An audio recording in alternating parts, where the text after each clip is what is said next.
নমস্কাৰ। আমাৰ আজিৰ ভিডিঅ'টোলৈ আপোনালোক সকলোকে স্বাগতম জনাইছোঁ। আজিৰ ভিডিঅ'টোত আমি কমপ্লিট আছাম হিষ্ট্ৰী ছিৰিজটোৰ আন এটি ভিডিঅ' আলোচনা কৰিবলৈ গৈ আছোঁ। এই ভিডিঅ'ত আমি মেডিয়েবল হিষ্ট্ৰী অফ আছাম অৰ্থাৎ মধ্যযুগীয় অসমৰ ইতিহাসৰ বিষয়ে আলোচনা কৰিম। এই ছিৰিজটোত আমি কমপ্লিট আছাম হিষ্ট্ৰীৰ বিষয়ে ক্ৰনলজিকেলি আলোচনা কৰিম। আটাইবোৰ ভিডিঅ'ছ আপোনালোকে একেলগে চাবলৈ হ'লে প্লেলিষ্টত গৈ আটাইবোৰ একেলগে চাব পাৰিব। ডেছক্ৰিপশ্যনত ইয়াৰ লিংকটো পাই যাব। তো আৰম্ভ কৰিছোঁ আজিৰ ভিডিঅ'টো। আশা কৰিছোঁ আপোনালোকে ভিডিঅ'টো শেষলৈকে চাব। আজিৰ প্ৰথম কুৱেশ্যনটো হ'ল আমাৰ what mark the beginning of the medieval age in Assam? অসমৰ মধ্যযুগ আৰম্ভ হোৱাৰ মূল কাৰণ কি আছিল বা কোনটো পইণ্টৰ পৰা মধ্যযুগ আৰম্ভ হৈছিল বুলি কোৱা হয়? ইয়াৰ আনচাৰটো হৈ যাব এটেক্স ফ্ৰম দি বেংগল চুলতানেট অৰ্থাৎ বংগৰ চুলতানৰ আক্ৰমণৰ পৰা। ইয়াৰ বিষয়ে অকণমান চাই লওঁ। বংগৰ চুলতানসকলৰ আক্ৰমণৰ ফলত অসমৰ প্ৰাচীন যুগৰ অন্ত পৰি মধ্যযুগৰ আৰম্ভণি হৈছিল। এই আক্ৰমণসমূহে অসমৰ ৰাজনৈতিক, সামৰিক আৰু সামাজিক ব্যৱস্থাত ডাঙৰ পৰিৱৰ্তন আনিছিল। নেক্সট কুৱেশ্যনটো হৈছে in which year did the Turk Afghan invention begin in Assam? অসমত তুৰ্কী আফগান আক্ৰমণ কোন বছৰত আৰম্ভ হৈছিল? ইয়াৰ আনচাৰটো হৈ যাব 1206 AD অৰ্থাৎ 1206 খ্ৰীষ্টাব্দত। ইয়াৰ বিষয়ে অকণমান চাই লওঁ। 1206 খ্ৰীষ্টাব্দত অসমত তুৰ্কী আফগান আক্ৰমণ আৰম্ভ হৈছিল। এই সময়ত দিল্লী চুলতানেট আৰু বংগৰ মুছলমান শাসকসকলে পূৰ্ব ভাৰত জয় কৰাৰ উদ্দেশ্যে অভিযান চলাইছিল। অসমৰ ভৌগোলিক অৱস্থান আৰু সম্পদসমূহ তেওঁলোকৰ বাবে আকৰ্ষণীয় আছিল। সেইকাৰণে তেওঁলোকে আক্ৰমণ চলোৱা আৰম্ভ কৰিছিল। নেক্সট কুৱেশ্যনটো হৈছে who was the first Muslim invader to attack Assam? Assam আক্ৰমণ কৰা প্ৰথম মুছলমান আক্ৰমণকাৰী কোন আছিল? ইয়াৰ আনচাৰটো হৈ যাব বখতিয়াৰ খিলজী। অৰ্থাৎ বখতিয়াৰ খিলজী আছিল প্ৰথম মুছলমান আক্ৰমণকাৰী। তেওঁ কামৰূপ আক্ৰমণ কৰি তিব্বতলৈ আগবাঢ়িবলৈ চেষ্টা কৰিছিল, কিন্তু অসমীয়া শক্তিৰ বাধাৰ সন্মুখীন হৈ তেওঁৰ অভিযান ব্যৰ্থ হয় আৰু তেওঁৰ বাহিনীয়ে ভয়ংকৰ ক্ষতি ভোগ কৰে। নেক্সট কুৱেশ্যনটো হৈছে Bakhtiyar Khilji served under which ruler? Bakhtiyar Khilji কোন শাসকৰ অধীনত কাম কৰিছিল? ইয়াৰ আনচাৰটো হৈ যাব কুতুবুদ্দিন আইবাক। অৰ্থাৎ কুতুবুদ্দিন আইবাকৰ অধীনত তেওঁ কাম কৰিছিল। বখতিয়াৰ খিলজী দিল্লী চুলতানাত তেওঁৰ নাম আছিল কুতুবুদ্দিন আইবাক। তেওঁৰ অধীনত কাম কৰিছিল। তেওঁ এজন দক্ষ সেনাপতি হিচাপে বিখ্যাত আছিল আৰু বংগ অঞ্চল জয় কৰাৰ পিছতে পূৰ্ব দিশলৈ অভিযান চলাইছিল। ঠিক আছে, নেক্সট কুৱেশ্যনটোলৈ যাওঁ। During whose reign did the first Muslim invention of Kamrupa occur? কামৰূপত প্ৰথম মুছলমান আক্ৰমণ কোন ৰজাৰ সময়ত হৈছিল? ইয়াৰ আনচাৰটো হৈ যাব পৃথু। অৰ্থাৎ যেতিয়া কামৰূপত মুছলমান আক্ৰমণকাৰীসকলে আক্ৰমণ কৰিছিল তেতিয়া আমাৰ অসমৰ শাসক আছিল পৃথু। ইয়াৰ বিষয়ে অকণমান চাই লওঁ। পৃথুৰ শাসনকালতেই কামৰূপত প্ৰথম মুছলমান আক্ৰমণ সংঘটিত হৈছিল। পৃথুৱে সাহসিকতাৰে বিদেশী আক্ৰমণকাৰীৰ বিৰুদ্ধে যুদ্ধ কৰিছিল। তেওঁৰ নেতৃত্বত কামৰূপৰ সৈন্যই মুছলমান বাহিনীক কঠিন প্ৰতিবাদ আগবঢ়াইছিলে। নেক্সট কুৱেশ্যনটো হৈছে towards which reason did Bakhtiyar Khilji march after attacking Kamrupa? Kamrup আক্ৰমণ কৰাৰ পিছত বখতিয়াৰ খিলজী কোন অঞ্চললৈ আগবাঢ়িছিল? ইয়াৰ বিষয়ে অকণমান আগতে কৈ আহিছোঁ। ইয়াৰ আনচাৰটো হৈ যাব তিব্বত। তেওঁ তিব্বতলৈ আগবাঢ়িছিল। কামৰূপ আক্ৰমণ কৰাৰ পিছত বখতিয়াৰ খিলজী তিব্বত অভিমুখে আগবাঢ়িছিল। তেওঁৰ উদ্দেশ্য আছিল তিব্বতৰ সৈতে বাণিজ্য পথ নিয়ন্ত্ৰণ কৰা, কিন্তু দুৰ্গম পাহাৰীয়া অঞ্চল, বতৰ আৰু খাদ্য সংকটৰ বাবে তেওঁৰ এই অভিযান বিফল হৈছিল। নেক্সট কুৱেশ্যনটো হৈছে who was the first Mech tribesmen to embrace Islam? Mech জনজাতিৰ মাজত প্ৰথমে ইছলাম গ্ৰহণ কৰা ব্যক্তি কোন আছিল? ইয়াৰ আনচাৰটো হৈ যাব আলী মেচ। অৰ্থাৎ আলী মেচে মেচ জনজাতিৰ প্ৰথম ব্যক্তি আছিল যিয়ে নেকি ইছলাম ধৰ্ম গ্ৰহণ কৰিছিল। তেওঁ বখতিয়াৰ খিলজীৰ সহযোগী আছিল আৰু স্থানীয় পথ প্ৰদৰ্শক হিচাপে কাম কৰিছিল। তেওঁৰ নাম অসমৰ ইতিহাসত বিশেষভাৱে উল্লেখ কৰা হয়। নেক্সট কুৱেশ্যনটো হৈছে who established the Ahom kingdom in Assam and in the which year? অসমত আহোম ৰাজ্য কোনে আৰু কোন বছৰত স্থাপন কৰিছিল? ইয়াৰ আনচাৰটো হৈ যাব চুকাফা ইন 1228 AD। অৰ্থাৎ চুকাফাই 1228 খ্ৰীষ্টাব্দত স্থাপন কৰিছিল। চুকাফাই 1228 খ্ৰীষ্টাব্দত অসমত আহোম ৰাজ্য স্থাপন কৰিছিল। তেওঁ প্ৰায় 9000 অনুৰাগীক লৈ অসমলৈ আহিছিল আৰু লাহে লাহে শক্তিশালী ৰাজ্য গঢ়ি তোলে। আহোম শাসনে প্ৰায় 600 বছৰ কাল পিছত অসমত শাসন কৰিছিল। নেক্সট কুৱেশ্যনটো হৈছে From where did the Ahoms migrate and through which mountain range did they enter Assam? আহোমসকল কোন ঠাইৰ পৰা আহিছিল আৰু কোন পৰ্বতমালাৰ মাজেৰে অসমত প্ৰৱেশ কৰিছিল? ইয়াৰ আনসাৰটো হৈ যাব মংমাও থ্ৰ পাটকাই ৰেঞ্জ। অৰ্থাৎ মংমাওৰ পৰা পাটকাই পৰ্বতমালাৰ মাজেৰে অসমত তেওঁলোকে প্ৰৱেশ কৰিছিল। যি বৰ্তমান চীন ম্যানমাৰ সীমান্তৰ অঞ্চলত অৱস্থিত আছিল সেই মংমাও নামৰ ঠাইখন তেওঁলোকে পাটকাই পৰ্বতমালা পাৰ হৈ অসমত প্ৰৱেশ কৰিছিল আৰু লাহে লাহে ব্ৰহ্মপুত্ৰ উপত্যকাত তেওঁলোকে বসতি স্থাপন কৰে। নেক্সট কুৱেশ্যনটো হৈছে which pass of the Patkai Hills was used by Sukapha to enter Assam? চুকাফাই অসমত প্ৰৱেশ কৰিবলৈ পাটকাই পাহাৰৰ কোন গিৰিপথ ব্যৱহাৰ কৰিছিল? ইয়াৰ আনসাৰটো হৈ যাব পাংচাও গিৰিপথ। অৰ্থাৎ চুকাফাই ব্ৰহ্মপুত্ৰ উপত্যকাত প্ৰৱেশ কৰিবলৈ পাংচাও গিৰিপথ ব্যৱহাৰ কৰিছিল। এই গিৰিপথটো উত্তৰ পূব ভাৰত আৰু ম্যানমাৰৰ মাজত এক গুৰুত্বপূৰ্ণ পথ আছিল সেই সময়ত। এই পথেদিয়েই আহোমসকলে অসমত প্ৰৱেশ কৰিছিল। নেক্সট কুৱেশ্যনটো হৈছে who named his small kingdom in the Brahmaputra Valley Mongdang Sunkham? Brahmaputra উপত্যকাত নিজৰ সৰু ৰাজ্যক মংডং চুনখাম বুলি কোনে নামাকৰণ কৰিছিল? ইয়াৰ আনসাৰটো হৈ যাব চুকাফা। অৰ্থাৎ চুকাফাই ব্ৰহ্মপুত্ৰ উপত্যকাত নিজৰ ৰাজ্যক মংডং চুনখাম বুলি নামাকৰণ কৰিছিল। ইয়াৰ অৰ্থ হৈছে সোণেৰে ভৰা এখন সমৃদ্ধ দেশ। এই নামটোৱে ৰাজ্যখনৰ সমৃদ্ধি আৰু উৰ্বৰ ভূমিক সূচায়। নেক্সট কুৱেশ্যনটো হৈছে by what name are the Ahom Chronicles known? আহোমসকলৰ সাহিত্যিক যিটো ঐতিহাসিক বিভ্ৰান্তক আছে সেইখিনি কি বুলি কোৱা হৈছিল? ইয়াৰ আনসাৰটো হৈ যাব বুৰঞ্জী। আহোমসকলে ঐতিহাসিক বিভ্ৰান্তসমূহক বুৰঞ্জী বুলি কৈছিল। এই বুৰঞ্জীসমূহত যুদ্ধ, চুক্তি, ৰাজনীতি, সমাজ আৰু সংস্কৃতিৰ বিস্তৃত তথ্য লিপিবদ্ধ কৰা হৈছিল। ই অসমৰ ইতিহাস অধ্যয়নৰ এক অমূল্য উৎস। নেক্সট কুৱেশ্যনটো হৈছে who introduced বুৰঞ্জী writing in Assam? অসমত বুৰঞ্জী লিখাৰ প্ৰথা কোনে আৰম্ভ কৰিছিল? ইয়াৰ আনসাৰটো হৈ যাব আহোমছ। অৰ্থাৎ আহোমসকলে এই বুৰঞ্জী লিখাৰ পৰম্পৰাটো আৰম্ভ কৰিছিল। তেওঁলোকে ইতিহাস সংৰক্ষণৰ ওপৰত বিশেষ গুৰুত্ব দিছিল। এই কাৰণে আহোম যুগৰ বহু ঘটনাও আজিও সঠিকভাৱে জনা যায়। নেক্সট কুৱেশ্যনটো হৈছে which Ahom king introduced the বুৰঞ্জী writing traditions in Assam?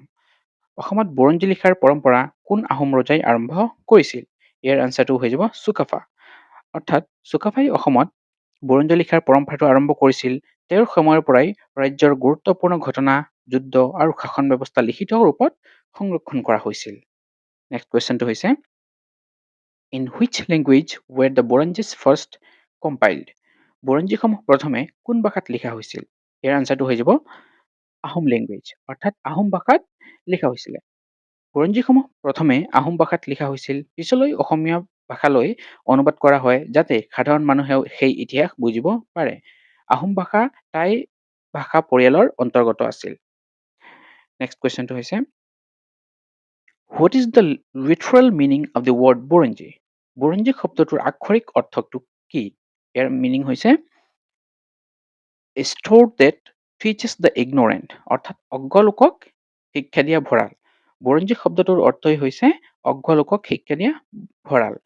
ইয়াৰ দ্বাৰা বুজোৱা হয় যে ইতিহাস মানুহক অতীতৰ বিষয়ে শিক্ষা দিয়ে আৰু জ্ঞান বৃদ্ধি কৰে। নেক্সট কুৱেশ্যনটো হৈছে on what material were the Ahom বুৰঞ্জীজ written?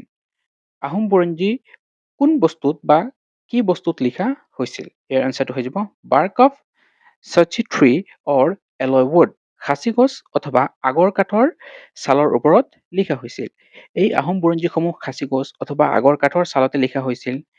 এই বস্তুসমূহ দীৰ্ঘদিন টিকিয়ে থাকে আৰু সেই সময়ত কাগজৰ বিকল্প হিচাপে ইয়াক ব্যৱহাৰ কৰা হৈছিলে।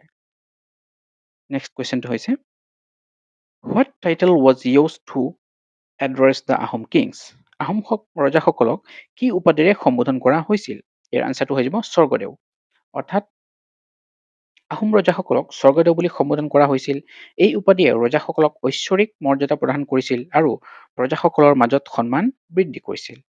নেক্সট কুৱেশ্যনটো হৈছে the Ahom kings claim divine origin from which god? আহোমসকলে কোন দেৱতাৰ বংশধৰ বুলি দাবী কৰিছিল? ইয়াৰ আনসাৰটো হৈ যাব লৰ্ড ইন্দ্ৰ। অৰ্থাৎ আহোম ৰজাসকলে নিজকে ইন্দ্ৰ দেৱতাৰ বংশধৰ বুলি দাবী কৰিছিল। ইয়াৰ দ্বাৰা তেওঁলোকে নিজৰ শাসনৰ বৈধতা আৰু ঐশ্বৰিক অধিকাৰ প্ৰতিষ্ঠা কৰিবলৈ চেষ্টা কৰিছিল। নেক্সট কুৱেশ্যনটো হৈছে what was the title of the chief queen of Ahom Kings? Ahom ৰজাৰ মুখ্য ৰাণীক কি বুলি কোৱা হৈছিল? ইয়াৰ আনচাৰটো হৈ যাব বৰকুঁৱৰী। অৰ্থাৎ আহোম ৰজাৰ মুখ্য ৰাণীক বৰকুঁৱৰী বুলি কোৱা হৈছিল। ৰাজদৰবাৰত বৰকুঁৱৰীৰ বিশেষ স্থান আছিল আৰু বহু ক্ষেত্ৰত তেওঁলোকে ৰাজনৈতিক কাম কাজতো ভূমিকা পালন কৰিছিল। নেক্সট কুৱেশ্যনটো হৈছে in which year did Sukaphaa build the Ahom capital at Charaideo? চুকাফাই কোন বছৰত চৰাইদেউত আহোম ৰাজধানী স্থাপন কৰিছিল? ইয়াৰ আনচাৰটো হৈ যাব 1253 AD, অৰ্থাৎ 1253 খ্ৰীষ্টাব্দত চুকাফাই চৰাইদেউত আহোম ৰাজধানী স্থাপন কৰিছিল। চৰাইদেউ কৌশলগতভাৱে সুৰক্ষিত স্থান আছিল আৰু ইয়াক আহোম ৰাজবংশৰ পবিত্ৰ কেন্দ্ৰ বুলি ধৰা হৈছিল। নেক্সট কুৱেশ্যনটো হৈছে which was the first capital of the Ahom kingdom? Ahom ৰাজ্যৰ প্ৰথম ৰাজধানী কোনখন আছিল? ইয়াৰ আনচাৰটো হৈ যাব চৰাইদেউ। অৰ্থাৎ চৰাইদেউ আছিল আহোম ৰাজ্যৰ প্ৰথম ৰাজধানী। পিছত এই ঠাই আহোম ৰজাসকলৰ সমাধিক্ষেত্ৰ বা মৈদামৰ বাবে বিখ্যাত হৈ উঠে আৰু ইয়াক আহোমসকলৰ পিৰামিড বুলিও কোৱা হয়। নেক্সট কুৱেশ্যনটো হৈছে who was the king of the Morans when Sukaphaa arrived in Assam? Sukaphaa অসমলৈ আহোঁতে মৰাণসকলৰ ৰজা কোন আছিল? ইয়াৰ আনচাৰটো হৈ যাব বডৌচা। অৰ্থাৎ চুকাফা অসমলৈ আহোঁতে মৰাণসকলৰ ৰজা হৈ আছিল বৰ্তমান অসমত বডৌচা। চুকাফাই স্থানীয় জনগোষ্ঠীৰ সৈতে বন্ধুত্ব স্থাপন কৰি শান্তিপূৰ্ণভাৱে নিজৰ শাসন বিস্তাৰ কৰিছিল। নেক্সট কুৱেশ্যনটো হৈছে from whose reign did the post of Burhagohain and Borgohain exist? Burhagohain আৰু বৰগোহাঁই পদ কোন আহোম ৰজাৰ সময়ৰ পৰা আৰম্ভ হৈছিল? ইয়াৰ এনচাৰটো হৈ যাব চুকাফা। অৰ্থাৎ চুকাফাৰ সময়ৰ পৰাই বুঢ়াগোহাঁই আৰু বৰগোহাঁই পদ দুটাৰ আৰম্ভ হৈছিল। এই দুয়োজন আছিল ৰজাৰ মুখ্য উপদেষ্টা আৰু তেওঁলোকে সামৰিক প্ৰশাসনিক বিষয়ত গুৰুত্বপূৰ্ণ ভূমিকা পালন কৰিছিল। নেক্সট কুৱেশ্যনটো হৈছে in which year did Sukaphaa die? চুকাফাৰ মৃত্যু কোন বছৰত হৈছিল? ইয়াৰ এনচাৰটো হৈ যাব 1268 AD, অৰ্থাৎ 1268 খ্ৰীষ্টাব্দত চুকাফাৰ মৃত্যু হৈছিল। তেওঁ অসমত এক শক্তিশালী আৰু সুসংগঠিত ৰাজ্যৰ ভেটি স্থাপন কৰি গৈছিল, যি পৰৱৰ্তী সময়ত উত্তৰ পূব ভাৰতৰ অন্যতম শক্তিশালী সাম্ৰাজ্যত পৰিণত হৈছিল। নেক্সট কুৱেশ্যনটো হৈছে according to Ahom tradition Sukaphaa was a descendant of whom? Ahom পৰম্পৰা অনুসৰি চুকাফা কাৰ বংশধৰ আছিল? ইয়াৰ আনচাৰটো হৈ যাব খুনলুং। অৰ্থাৎ আহোম পৰম্পৰা অনুসৰি চুকাফা খুনলুঙৰ বংশধৰ আছিল। খুনলুং আহোমসকলৰ পৌৰাণিক পূৰ্বপুৰুষ বুলি গণ্য কৰা হয়। আহোমসকলে বিশ্বাস কৰিছিল যে তেওঁলোকৰ ৰাজবংশ ঐশ্বৰিক উৎসৰ পৰা হৈছিল, যাৰ ফলত ৰজাসকলৰ প্ৰতি প্ৰজাৰ সন্মান আৰু আনুগত্য বৃদ্ধি পাইছিল। নেক্সট কুৱেশ্যনটো হৈছে during whose reign was the distinction between rulers and ruled formally made? শাসক আৰু শাসিতৰ মাজত আনুষ্ঠানিক বিভাজন কোন ৰজাৰ সময়ত কৰা হৈছিল? ইয়াৰ আনচাৰটো হৈ যাব চুবিনফা। অৰ্থাৎ চুবিনফাৰ শাসনকালত শাসক আৰু শাসিতৰ মাজত আনুষ্ঠানিক বিভাজন স্থাপন কৰা হৈছিল। ইয়াৰ ফলত আহোম সমাজত এক সুসংগঠিত সামাজিক আৰু ৰাজনৈতিক ব্যৱস্থা গঢ়ি উঠে। এই বিভাজনে শাসক শ্ৰেণী আৰু সাধাৰণ জনগণৰ ভূমিকা স্পষ্ট কৰি তুলিছিল। নেক্সট কুৱেশ্যনটো হৈছে হু ডেলিনেটেড দ্য সাতঘৰীয়া আহোম চিষ্টেম? সাতঘৰীয়া আহোম ব্যৱস্থা কোনে প্ৰৱৰ্তন কৰিছিল? ইয়াৰ আনচাৰটো হৈ যাব চুবিনফা। অৰ্থাৎ চুবিনফাই সাতঘৰীয়া আহোম ব্যৱস্থা প্ৰৱৰ্তন কৰিছিল। এই ব্যৱস্থাৰ জৰিয়তে আহোম অভিজাত শ্ৰেণীক 7টা মুখ্য পৰিয়ালত বিভক্ত কৰা হৈছিল। ইয়াৰ ফলত আহোম সমাজত সামাজিক শৃংখলা আৰু শাসন ব্যৱস্থা অধিক সুদৃঢ় হৈছিল। নেক্সট কুৱেশ্যনটো চাওঁ what did Satgharia Ahom system include? Satgharia Ahom ব্যৱস্থাত কি কি অন্তৰ্ভুক্ত আছিল? ইয়াৰ আনচাৰটো হৈ যাব kings lineage, Burhagohain lineage, Borgohain lineage and 4 priestly lineage. অৰ্থাৎ সাতঘৰীয়া আহোম ব্যৱস্থাত ৰজাৰ বংশ, বুঢ়াগোহাঁই বংশ, বৰগোহাঁই বংশ আৰু 4টা পুৰোহিত বংশ অন্তৰ্ভুক্ত হৈছিল। এই 7টা ঘৰ আহোম অভিজাত সমাজৰ মুখ্য ভিত্তি আছিল। এই ব্যৱস্থাই ৰাজনীতি, ধৰ্মীয় কাৰ্য আৰু সমাজ নিয়ন্ত্ৰণত গুৰুত্বপূৰ্ণ ভূমিকা পালন কৰিছিল। নেক্সট কুৱেশ্যনটো হৈছে during whose reign did the first Ahom Kamata war occur? প্ৰথম আহোম কমতা যুদ্ধ কোন ৰজাৰ সময়ত হৈছিল? ইয়াৰ আনচাৰটো হৈ যাব চুখাম্ফা। অৰ্থাৎ চুকাম্ফাৰ শাসনকালত প্ৰথম আহোম কমতা যুদ্ধ সংঘটিত হৈছিল। কমতা ৰাজ্য আৰু আহোম ৰাজ্যৰ মাজত শক্তি বিস্তাৰৰ বাবে সংঘাত আৰম্ভ হৈছিল। এই যুদ্ধৰ ফলত দুয়ো ৰাজ্যৰ মাজত ৰাজনৈতিক উত্তেজনা বৃদ্ধি পায়। নেক্সট কুৱেশ্যনটো হৈছে হু এষ্টাব্লিছ দ্য পোষ্ট অফ চাৰিং ৰজা? চাৰিং ৰজাৰ পদ কোনে সৃষ্টি কৰিছিল? ইয়াৰ আনচাৰটো একেই হৈ যাব চুকাম্ফা। অৰ্থাৎ চুকাম্ফাই চাৰিং ৰজা পদ সৃষ্টি কৰিছিল। এই পদ সাধাৰণতে সিংহাসনৰ উত্তৰাধিকাৰীক দিয়া হৈছিল। ইয়াৰ জৰিয়তে ভৱিষ্যতৰ ৰজাক শাসন আৰু প্ৰশাসনৰ অভিজ্ঞতা লাভ কৰাৰ সুযোগ দিয়া হৈছিল। নেক্সট কুৱেশ্যনটো হৈছে during the Ahom period heirs to the throne were appointed as what? Ahom যুগত সিংহাসনৰ উত্তৰাধিকাৰীক কি বুলি কোৱা হৈছিল? ইয়াৰ আনচাৰটো এই মাত্ৰ কৈ আহিলো চাৰিং ৰজা। অৰ্থাৎ আহোম যুগত সিংহাসনৰ উত্তৰাধিকাৰীক চাৰিং ৰজা বুলি কোৱা হৈছিল। এই পদধাৰী ব্যক্তিজনে ৰাজ্য পৰিচালনাৰ বহু দায়িত্ব পালন কৰিছিল আৰু ভৱিষ্যতৰ ৰজা হিচাপে তেওঁক প্ৰস্তুত কৰি তোলা হৈছিল। ঠিক আছে। নেক্সট কুৱেশ্যনটো হৈছে who was the first ruler of the Kamata kingdom? Kamata ৰাজ্যৰ প্ৰথম শাসক কোন আছিল? ইয়াৰ আনচাৰটো হৈ যাব সন্ধ্যা। অৰ্থাৎ সন্ধ্যা আছিল কমতা ৰাজ্যৰ প্ৰথম শাসক। তেওঁ কামৰূপৰ ৰাজধানী স্থানান্তৰ কৰি নতুনকৈ কমতা ৰাজ্য গঠন কৰিছিল। তেওঁৰ শাসনকালত কমতা ৰাজ্য শক্তিশালী ৰাজনৈতিক কেন্দ্ৰ হিচাপে গঢ় লৈ উঠে। নেক্সট কুৱেশ্যনটো হৈছে হুইচ ক্ষমতা king first took the title Kamateswar? Kamateswar উপাধি প্ৰথমে কোন কমতা ৰজাই গ্ৰহণ কৰিছিল? ইয়াৰ আনচাৰটো হৈ যাব সন্ধ্যা। অৰ্থাৎ কমতেশ্বৰ উপাধি প্ৰথমে সন্ধ্যা ৰজাই গ্ৰহণ কৰিছিল। এই উপাধিৰ অৰ্থ আছিল কমতাৰ অধিপতি। ইয়াৰ জৰিয়তে তেওঁ নিজৰ শাসনৰ ক্ষমতা আৰু মৰ্যাদা প্ৰতিষ্ঠা কৰিছিল। নেক্সট কুৱেশ্যনটো হৈছে during whose reign did Muhammad bin Tughlaq attack Kamata? Muhammad bin তুগলকে কমতা কোন ৰজাৰ সময়ত আক্ৰমণ কৰিছিল? ইয়াৰ আনচাৰটো হৈ যাব দুৰ্লভ নাৰায়ণ। অৰ্থাৎ দুৰ্লভ নাৰায়ণৰ শাসনকালত মহম্মদ বিন তুগলকে কমতা ৰাজ্য আক্ৰমণ কৰিছিল। দিল্লী চুলতানাতৰ শক্তি বিস্তাৰৰ উদ্দেশ্যে এই অভিযান চলোৱা হৈছিল। যদিও তেওঁলোকে আক্ৰমণ কৰিছিল কিন্তু সম্পূৰ্ণৰূপে তেওঁলোকে কমতাত জয়ী কৰিব পৰা নাছিল।